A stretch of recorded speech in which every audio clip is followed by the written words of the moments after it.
दोस्तों टाटा ग्रुप की company Tata investment corporation, इसमें एक ही दिन में 90% के आसपास शेयर प्राइस में गिरावट हमें देखने को मिली। मोस्टली जो इसके एग्जिस्टिंग इन्वेस्टर्स हैं उनके मन में ये सवाल आ रहा है कि ये गिरावट क्यों हुई, क्या इस गिरावट से उन्हें लॉस हो रहा है।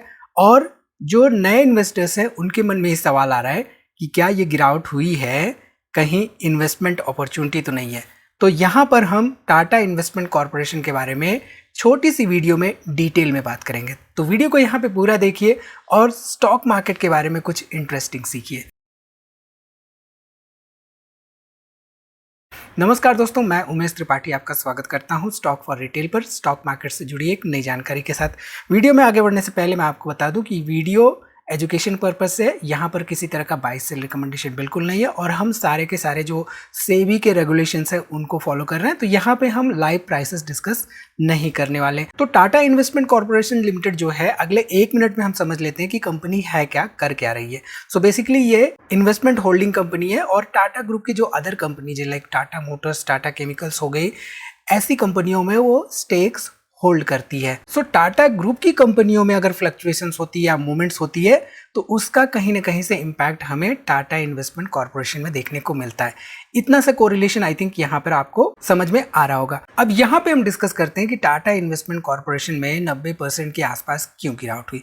तो उसको समझने से पहले हमें यह समझना होगा कि कंपनीज में कुछ कॉर्पोरेट एक्शंस होते हैं जिनकी वजह से शेयर प्राइसेस में एडजस्टमेंट्स होते हैं। जैसा कि हमने टाटा मोटर्स के केस में भी देखा था। तो कल की वीडियो में हमने डिस्कस किया था टाटा मोटर्स का जो डीमर्जर हुआ है, डीमर्जर के एक्स डेट के दिन टाटा मोटर्स में करीब करीब 40% के आसपास की गिरावट हुई।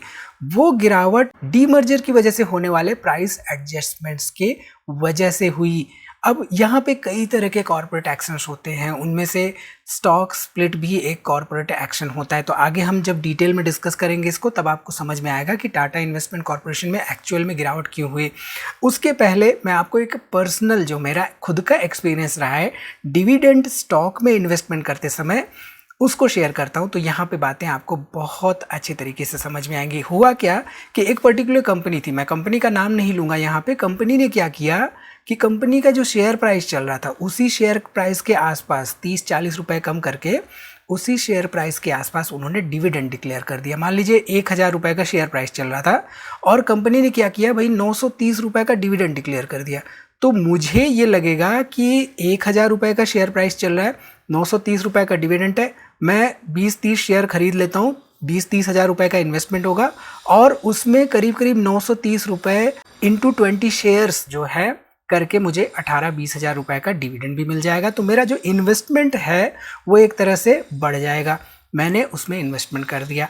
आई एक्स डेट की बारी। तो एक्स डेट पे मुझे सबसे बड़ी लर्निंग सीखने को मिली स्टॉक मार्केट की। One of the big learnings जो कि मुझे सीखने को मिले पर्सनली, वो ये थी कि एक्स डिविडेंड के दिन, मान लीजिए वो शेयर एक्स डिविडेंड की डेट के पहले 1000 रुपये का था, 930 रुपये का डिविडेंड डिक्लेयर किया था, तो वो ट्रेड कर रहा था भाई 70 रुपये के आसपास और थोड़ी सी उसमें गिरावट भी हो गई, 65 रुपये आ गया। अब मुझे समझ में नहीं आया कि हो क्या रहा है। तो ये कॉर्पोरेट एक्शन की वजह से हुआ था जिसमें कि कंपनी ने जो डिविडेंड डिक्लेयर किया था, जितने अमाउंट का डिविडेंड डिक्लेयर किया था, उस अमाउंट से शेयर प्राइस में एडजस्टमेंट हुआ एक्स डिविडेंड डेट पर। अब यही बात यहाँ पर हुई है टाटा इन्वेस्टमेंट कॉर्पोरेशन के केस में। डिविडेंड की बात यहाँ पर नहीं है, लेकिन यहाँ पर है बात शेयर स्प्लिट की। तो यहाँ पर क्या किया इन्होंने, जो इनका फेस वैल्यू था, फेस वैल्यू जो पहले 10 का था, इसको इन्होंने घटाकर कर दिया 1 का और 1:10 की रेशियो में इन्होंने अपने एग्जिस्टिंग शेयर होल्डर को स्टॉक स्प्लिट के तहत शेयर्स दिए। अब यहाँ पर देखिए, तो इसका जो एक्स डेट था वो था 14 अक्टूबर 2025, यानी कि कल के दिन एक्स डेट था। अब मान लीजिए यहाँ पर हम मानते हैं कि शेयर प्राइस 1000 रुपये का था, शेयर प्राइस यहाँ पे 1000 रुपये का था पर शेयर। ये कब था, मान लेते हैं हम 13 तारीख को था, 13 अक्टूबर 2025 को। हुआ क्या कि 14 अक्टूबर 2025 को सिंस इन्होंने 1:10 की रेशियो में स्टॉक स्प्लिट कर दिया था, यानी कि जो फेस वैल्यू था उसको 1 कर दिया था, अब नंबर ऑफ शेयर्स तो 10 से मल्टीप्लाई हो गए एग्जिस्टिंग शेयर होल्डर के, लेकिन जो शेयर प्राइस था ये भी 10 से डिवाइड हो जाएगा और 14 अक्टूबर को जब मार्केट खुलेगा तो नया शेयर प्राइस यहाँ पे ₹100 पर शेयर देखने को मिलेगा। ये कॉर्पोरेट एक्शन के तहत हुआ, यानी कि शेयर स्प्लिट जो है एक कॉर्पोरेट एक्शन है। अब यहाँ पर कई लोगों को ये समझ में नहीं आया कि शेयर प्राइस 90% तो गिर गया, लेकिन जो वैल्यू थी उनकी वो वही की वही रही, यानी कि उनका जो इन्वेस्टमेंट अमाउंट था 13 तारीख को, वो 14 तारीख को भी इंटैक्ट था, वो उसी के आसपास उनका इन्वेस्टमेंट अमाउंट था। शेयर प्राइसेस फ्लक्चुएट होने के साथ ही साथ थोड़े बहुत वहाँ पे जो भी अमाउंट था, जो भी वैल्यू थी, उसमें चेंजेज हो सकते हैं, बट ऑल इन ऑल यहाँ पर प्राइस रिड्यूस हुए, नंबर ऑफ शेयर्स बढ़े, लेकिन वैल्यू वही रही जो कि 13 अक्टूबर को थी। अब इसको यहाँ पे समझते हैं एक एग्जाम्पल से कि ये कैसे काम करता है। ठीक है, मान लीजिए मेरे पास 100 शेयर्स थे किसी पर्टिकुलर कंपनी के, कंपनी का नाम है ए। अब इस 100 शेयर में जो प्राइस था, वो एक शेयर का जो प्राइस था वो 1000 का था। मेरा इन्वेस्टमेंट अमाउंट 1 लाख रुपए का था। ठीक, ये 13 अक्टूबर की बात हो रही है।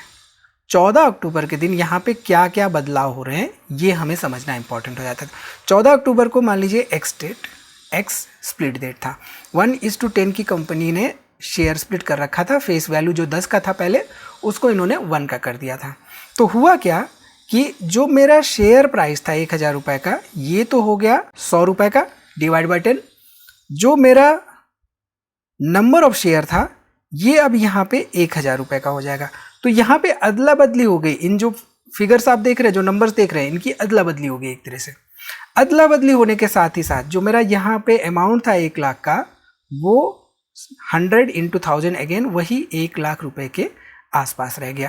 अब ये जो शेयर प्राइस है ₹100 का होने के बाद मार्केट में 3:30 तक कभी ₹103 का गया, कभी 97 रुपीज़ का गया, तो ये 1 लाख रुपए अमाउंट चेंज होने लग जाएगा 14 अक्टूबर के दिन। बट ऑल इन ऑल मेरी जो वैल्यू रहेगी, वैल्यू उसी के आसपास रहेगी। अब यहाँ पे ये सवाल आता है कि ये जो स्टॉक स्प्लिट के साथ नंबर ऑफ शेयर्स बढ़ते हैं, बढ़े हुए नंबर ऑफ शेयर्स के साथ क्या किस तरह के फ़ायदे होते हैं। देखिए, होता क्या है कि जब कंपनी को लगता है कि कंपनी ग्रो कर सकती है आने वाले समय में, तो कंपनी इस तरह के कॉर्पोरेट एक्शंस लेकर आती है जहां पे वो लिक्विडिटी क्रिएट करना चाहती है। और लिक्विडिटी क्रिएट करने के साथ ही साथ वो चाहती है कि शेयर प्राइस कम हो, कम होने के साथ ही साथ रिटेल इन्वेस्टर्स की भी भागीदारी बढ़े, और ज़्यादा नंबर ऑफ शेयर्स होने के साथ ही साथ लिक्विडिटी भी भरपूर हो, उनमें ट्रेडिंग हो सके। ठीक है, सो आई थिंक यहाँ से आपको क्लियरली समझ में आ गया होगा कि जो शेयर प्राइसेस में गिरावट हुई उसका मेन रीजन क्या था। आई होप इस वीडियो से आपको काफ़ी कुछ सीखने को मिला होगा। ऑलवेज रिमेंबर, स्टॉक मार्केट में जब भी आप इन्वेस्टिंग कर रहे हो तो buy right, sit tight, invest in value stocks, hold for long, buy on discount, buy valued stocks when they are on discount, and always remember stock market investing is not an exam, so why worry। मिलते हैं अगली video में एक नई जानकारी के साथ। तब तक आप अपना बहुत ख्याल रखिए। वीडियो को लाइक करना ना भूलिए और दोस्तों में शेयर जरूर से जरूर करिए ताकि उनको भी इंफॉर्मेशन पता चले और शेयर मार्केट के बारे में सीखने को मिले।